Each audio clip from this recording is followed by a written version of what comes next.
In this video, we're going to show you how to replace a driver's side power window switch on your Ford Focus. Let's get started. Using a small pick, we're going to pop off the little plastic piece.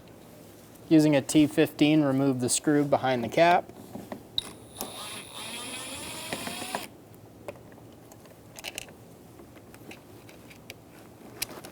Using a plastic trim tool, we're going to remove the trim piece.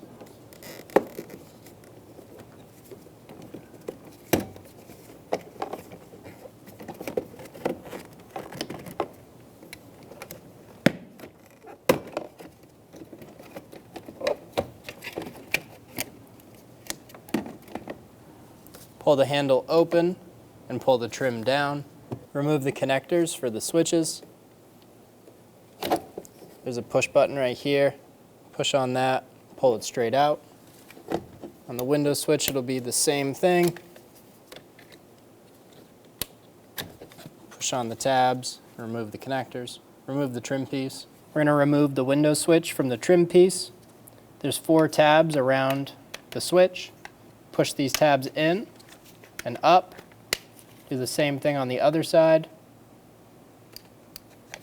Pull the switch up and remove it out of the trim piece. Install the new switch.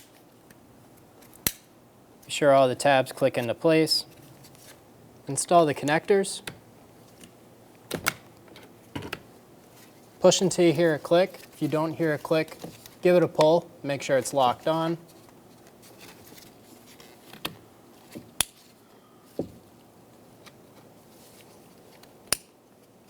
Install the connector for the door lock. Pull the handle open.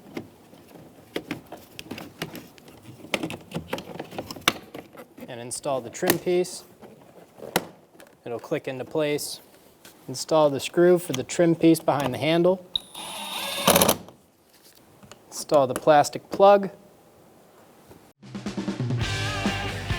When only the best will do, demand TRQ. The only company that lets you view before you do. TRQ is committed to offering the highest quality aftermarket auto parts that are engineered for peace of mind. Thanks for using and viewing with TRQ.